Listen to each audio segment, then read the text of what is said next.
Hello everyone, I'm back with another video for you.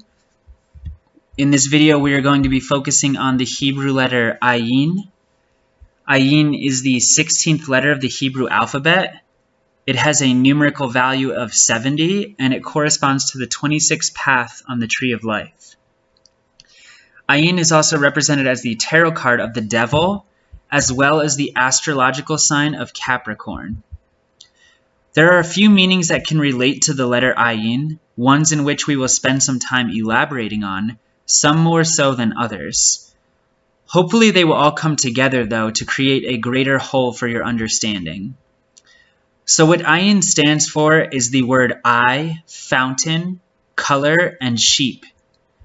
In this video we will discuss Ayin as the eyes of evil and the eye of wisdom.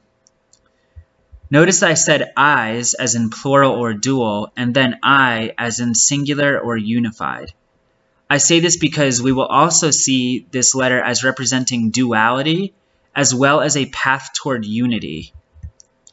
Ayin is one of my favorite letters as far as the significance of its nature and the way in which it is used in our lives to promote spiritual growth. Although all of these letters can be seen in some sort of alchemical nature, in my opinion, Ayin represents the fundamental goal of alchemy, which is turning our lead into gold.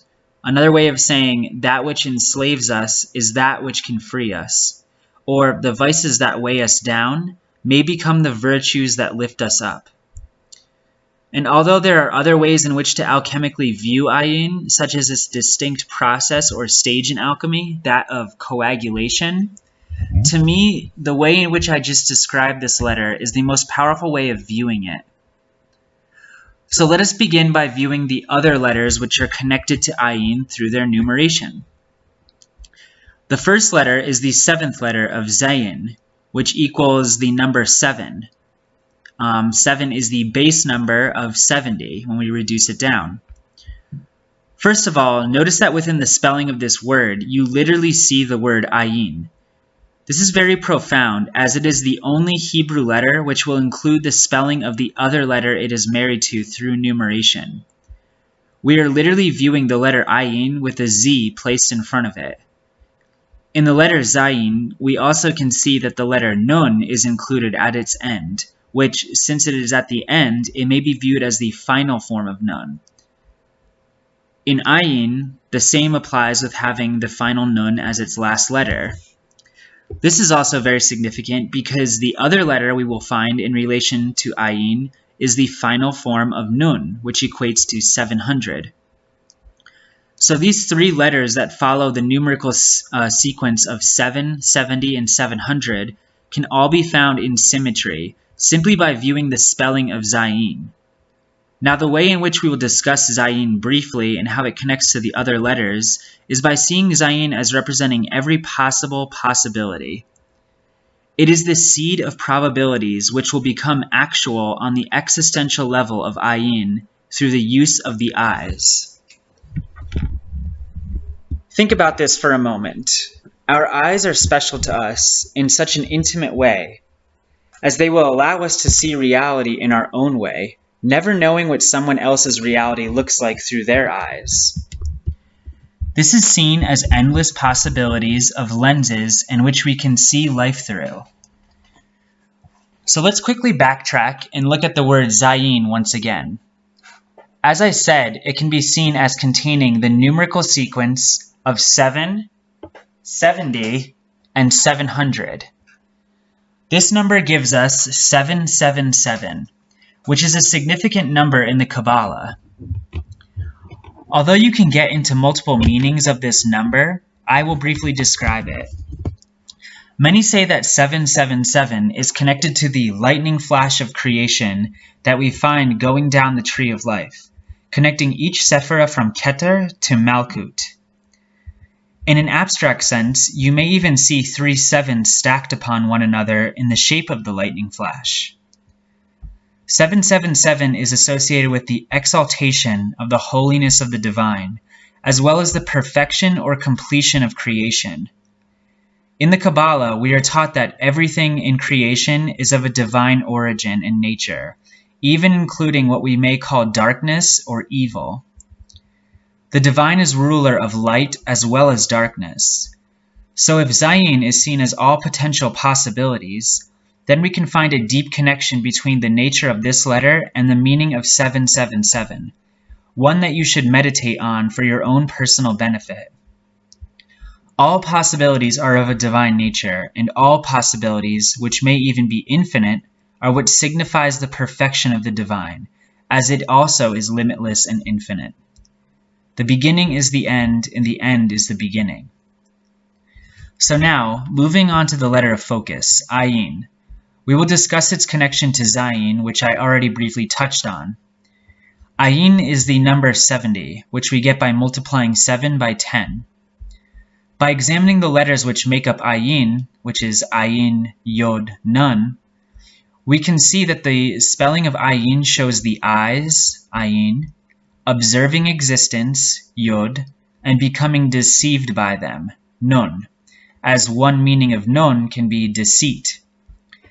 If we, however, change the last letter of Nun into its final form, since it is at the end of the word, we can say Ayin are the eyes observing existence with pure awareness, leading to the ability for one to change what they are receiving into their own universal freedom.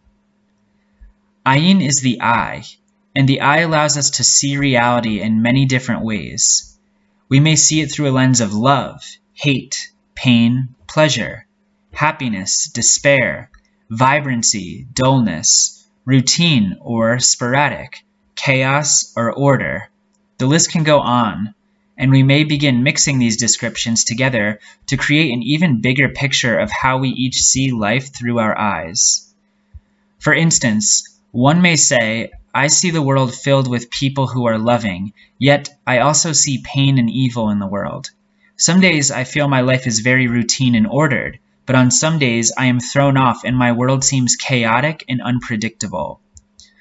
Not everyone will describe the world in which they see through the exact same description, even if many of their descriptive words are similar to one another. And remember the important Hermetic principle we have discussed in previous videos, that the appearance of our outer world, the one we see through the eyes, is really a projection, a trick or illusion of the mind in our consciousness, creating an outer representation of our inner worlds. So Ayin is then seen as taking the potential of possibilities found in Zayin on the archetypal level and making them into tangibilities on the existential level. Although yes, there are other senses that may create tangibility, think of how different your perception of the world would be without the use of your eyes and visual stimulation.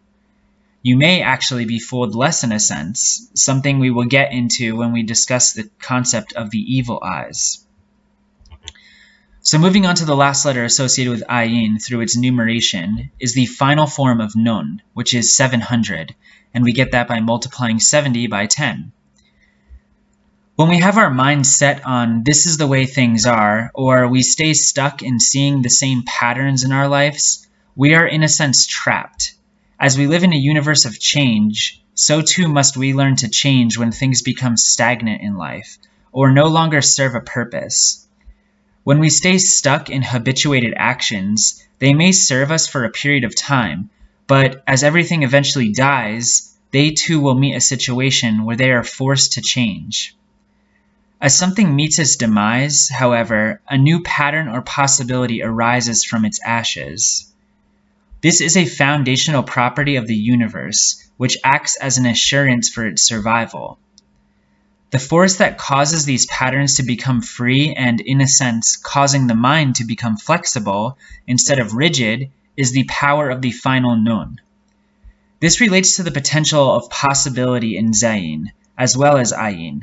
The potential becomes fixed by the eyes, causing us to remain stuck in our view of things, which, after breaking free from this illusion, eventually leads to our freedom in final Nun, seeing the ever-changing nature of the universe as well as ourselves.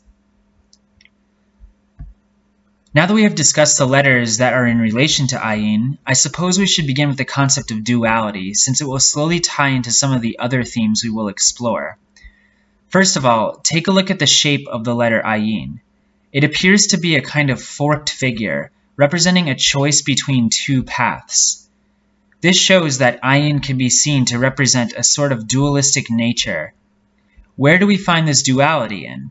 It is in front of our eyes, in the physical world, but mostly because it is being reflected into the world from the dualistic nature of our own inner world. We see the world as dualistic in the sense that we judge it by the characteristics of good and evil, pain and pleasure. We live under the dominion of day and night, light and darkness, sun and moon, and our universe acts in accordance with the dualistic nature of active and passive, masculine and feminine, electric and magnetic. In Genesis 3:5, it says, in reference to the tree of knowledge of good and evil, "In the day that you eat from it, your eyes will be opened, and you will be like God, knowing good and evil." Notice that the word eyes are included within this verse, and it states that they will become opened and they will know good and evil, a duality. This story leads up to the expulsion of Adam and Eve from the Garden of Eden, which many Kabbalists say represents consciousness moving from a unified state of bliss to becoming trapped in the dualistic state of reality. The word Eden in Hebrew means bliss, pleasure, or delight.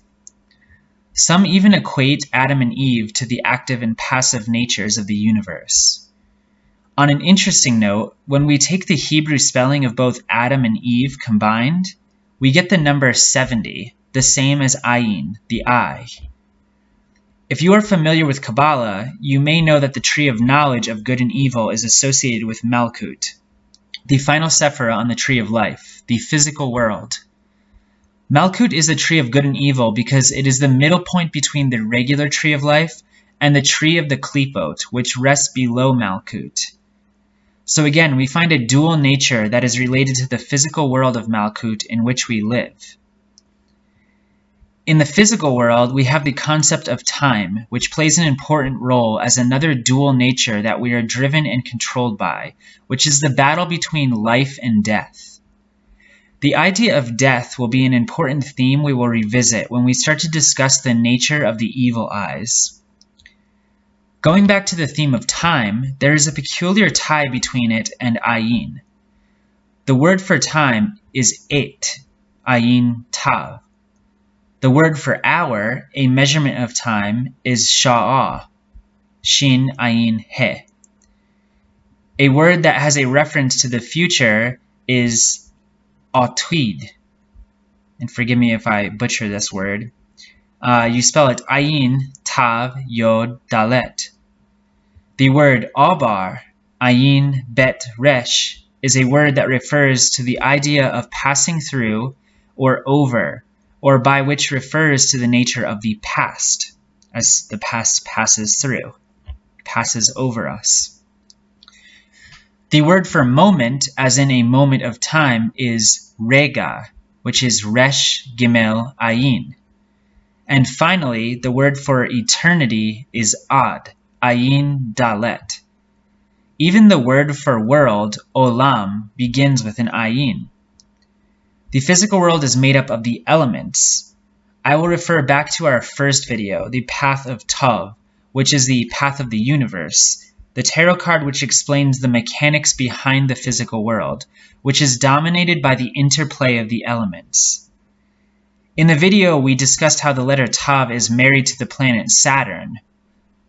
In this beginning of this video, I said how Ayin was the sign of Capricorn, which is ruled by Saturn.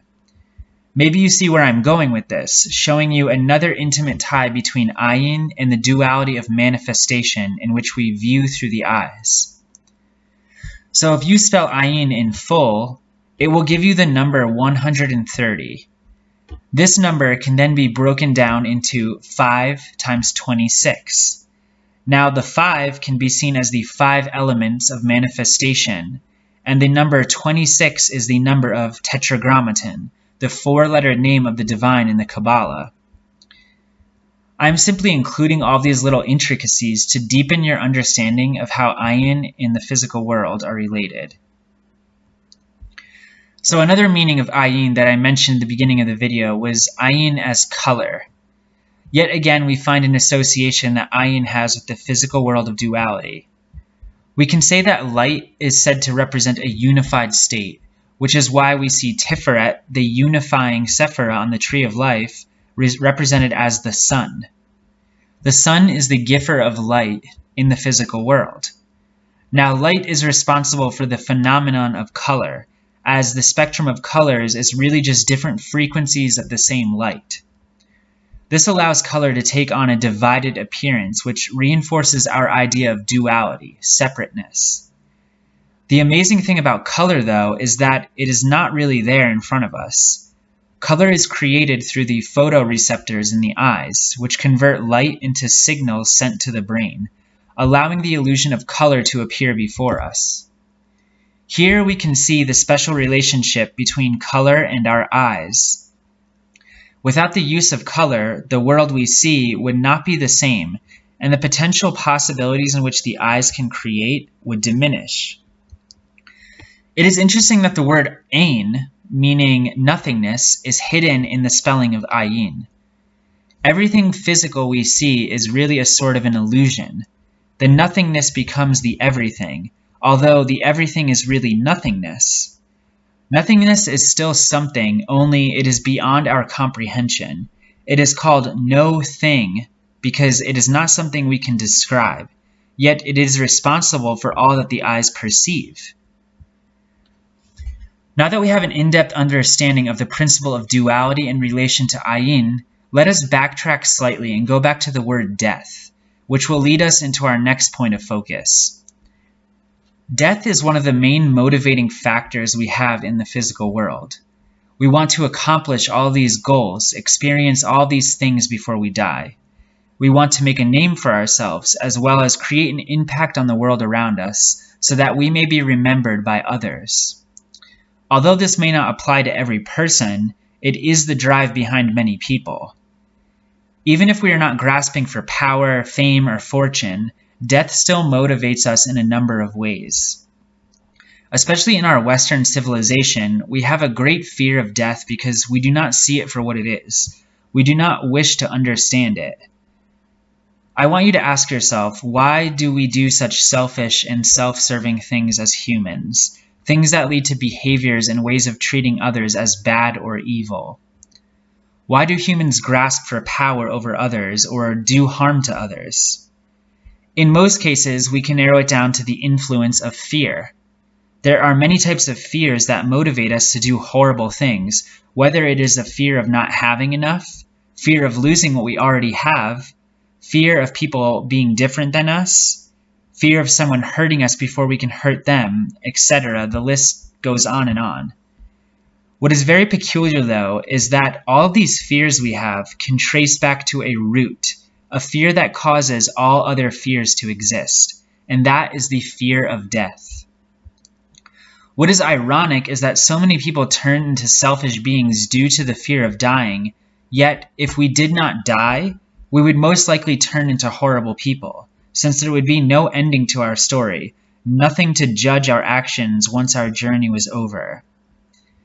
This is something I recommend you meditating on and spending some time contemplating. It is a bit of a paradox.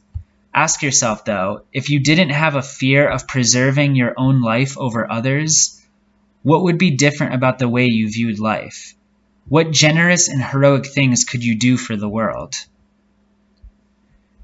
Since I have brought up the fear of death as a motivating factor behind acts of evil or selfishness, let's begin moving into the concept of Ayin as the evil eyes.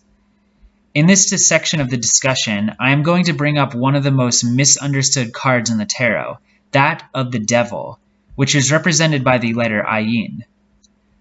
Along with the multitude of meanings this card holds, one of them deals with becoming a slave to the material world, only seeing the surface of things.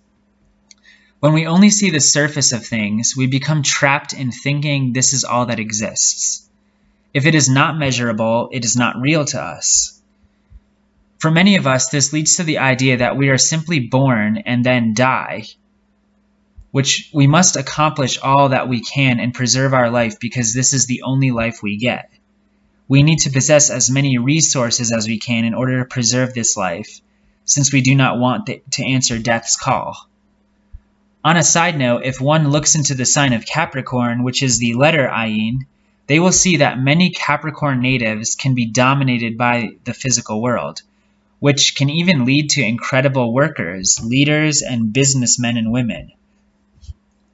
When we have this frame of mind, though, we lack faith in things that the physical eyes cannot perceive, when we're just totally dominated by the physical. This is when we become a slave to the devil. The material world and the eyes are dominated by evil. When I use the word evil, I refer to a state of separation, the opposite of unity. I do not necessarily mean killing or stealing or doing other horrible acts, but evil as in seeing yourself as separate from the whole, separate from the collective world, and treating your own individual needs and desires as being superior to everyone else's. It is interesting to see that the word for evil, Ra, contains the letter Ayin. When we are seeing through this lens, you can say that we are lost in an obscure world of darkness, failing to see the unifying light behind the world of separation. The word for night in Hebrew, hinting towards this darkness, is Layil, and has the same numerical value as Ayin, 70. Before we move into our next point of focus, I want to bring up the word dot, which is the 11th quasi-sephira that is not really a sephira. Dot means knowledge, and it is placed below the supernal triad, showing it as the child of wisdom and understanding. In one of my previous videos, I noted that dot is also considered a gateway to the klipot, the adverse tree of life. Now, there are a few ways in which I see this connection to Ayin. Notice that Ayin is the central letter in the spelling of dot, which is Dalet, Ayin, Tab. So, if we are viewing the world through the lens of the evil eyes, simply serving ourselves and casting out anyone who is not beneficial and serving us in some way, our perception of life will begin to enter into qlipotic nature.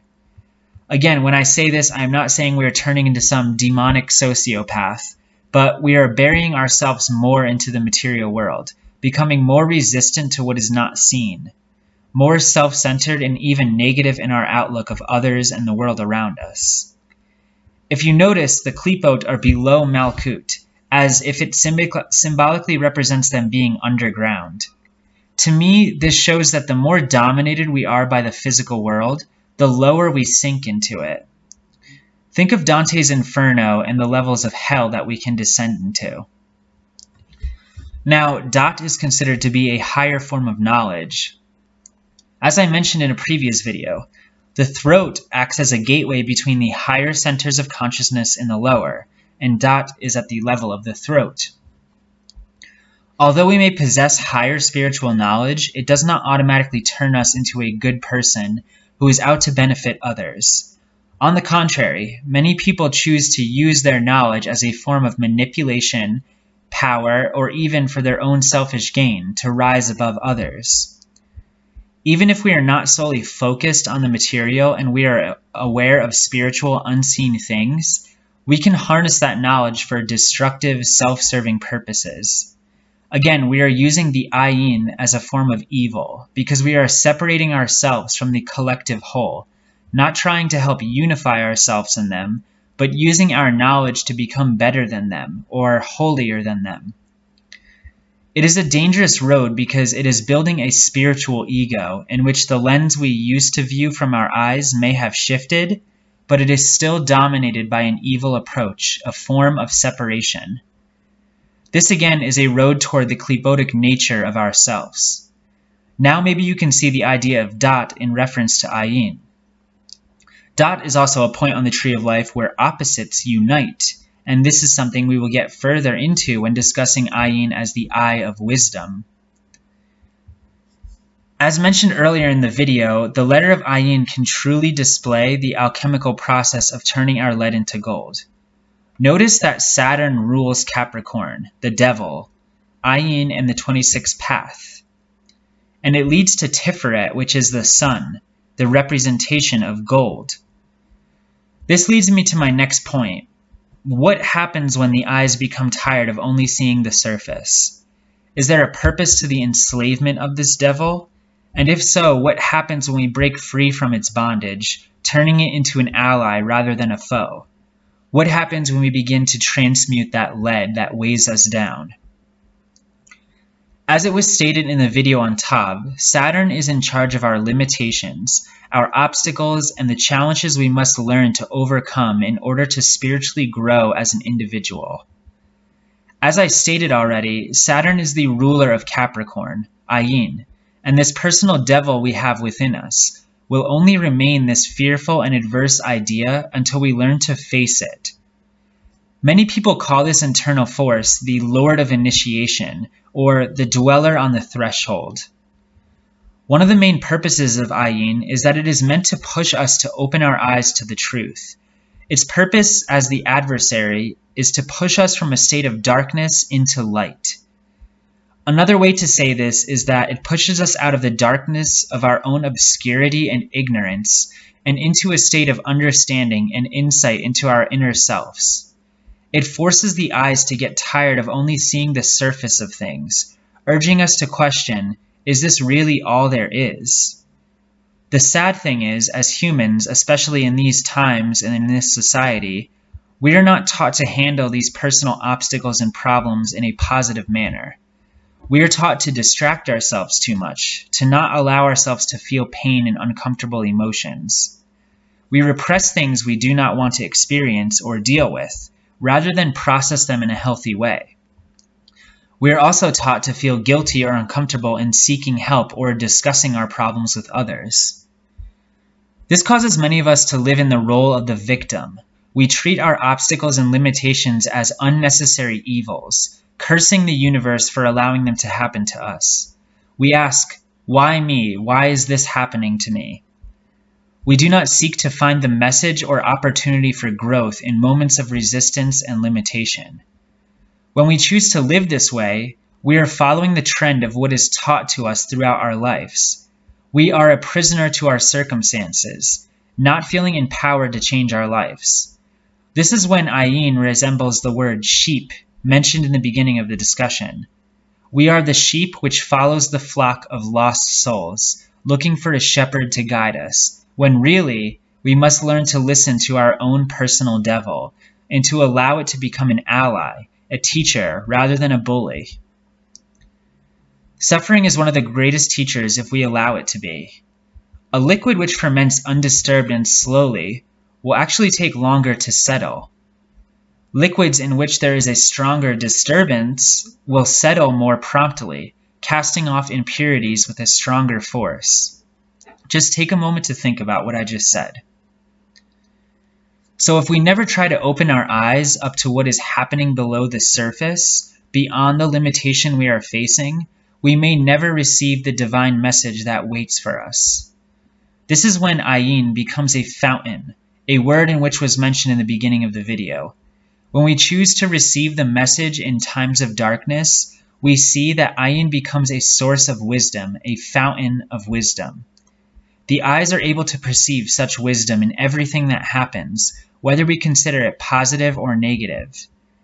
This is when we begin to create unity out of duality. The eyes become the single eye of wisdom. We find an opportunity for growth and self-discovery within every opportunity or challenge that presents itself to us.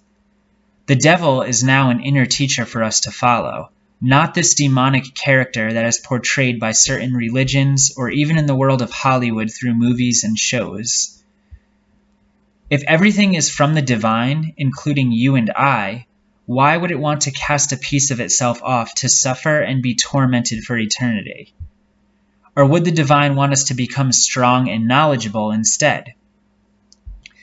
In the Tav video, we talked about learning not to resist the things that life throws at us, but to treat them as moments of opportunity.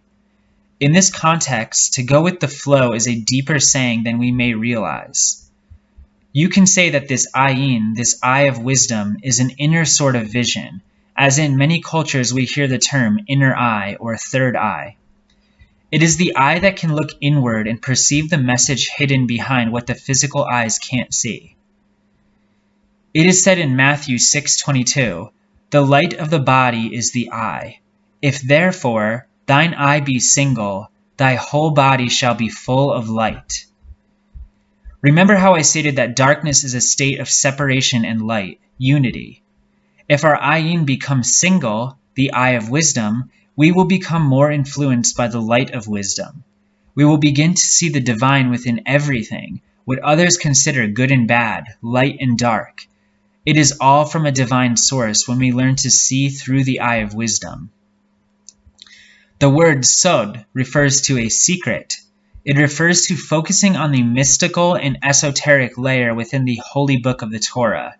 However, we can say that it can also symbolize us seeing the mystical or esoteric layer behind physical existence. This word sod equates to 70, that of Ayin. Another verse which deeply hints towards this perception of unity we must learn to acquire and see through is from the Gospel of Thomas. This verse is very alchemical and hermetic if you study it.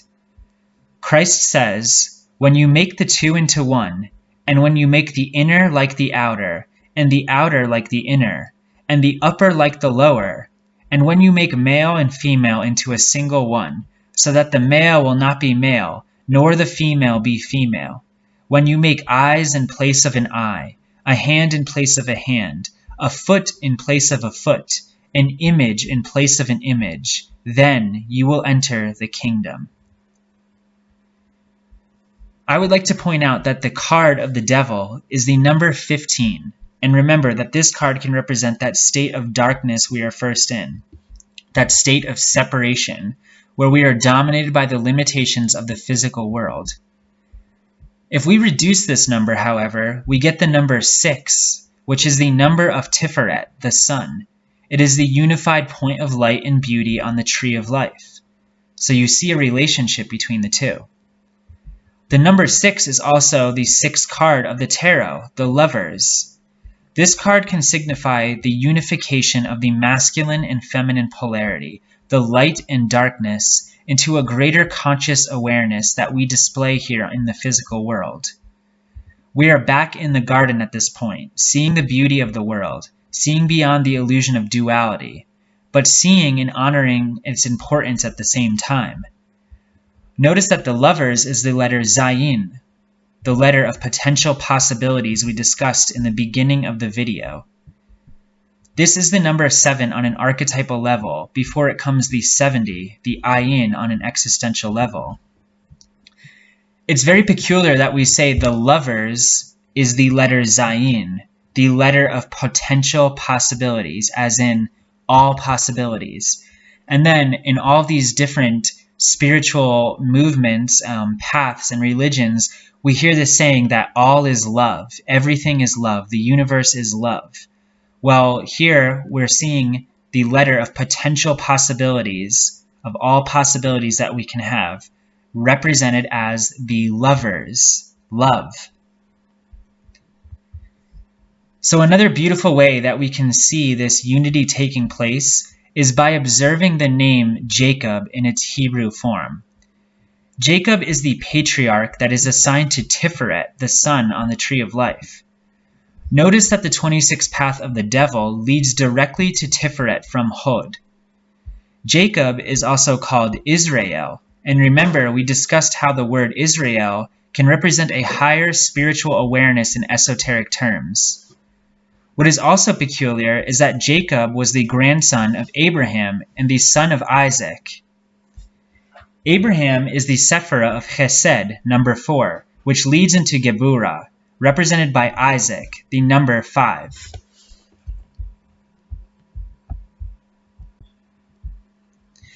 Then we have Jacob, Tiferet, number 6.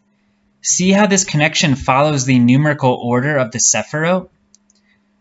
Now the spelling of Jacob in Hebrew is Yod, Ayin, Kof, Bet, and it spells Yaakov. When we dissect the spelling of this name and observe the message the letters create in their given order, we get working with existence, Yod, in the visible world of matter, Ayin, can lead to the marriage of opposites found in Kof, which takes place in our container or image, Bet, holding the spirit of the Aleph, as Bet is the letter directly after Aleph, housing the spirit into existence. So before we wrap up this video, we have discussed many intimate details in relation to Ayin and its connection to our eyes. But before we finish, I would just like to briefly discuss a significant reference in relation to the number of Ayin, 70. So in the Kabbalah, it is stated that there are 70 faces of the Torah. What they mean by this is that there are multiple layers and ways of reading and processing the information. Think of it as starting at a surface level, as we discussed with the eyes and where they first begin, seeing the surface of things. Then think of it as these layers we begin to peel off, allowing us to understand the words of the Torah on an even deeper level. This is when we decide to use the eyes to see past the surface, awakening the inner eye of wisdom.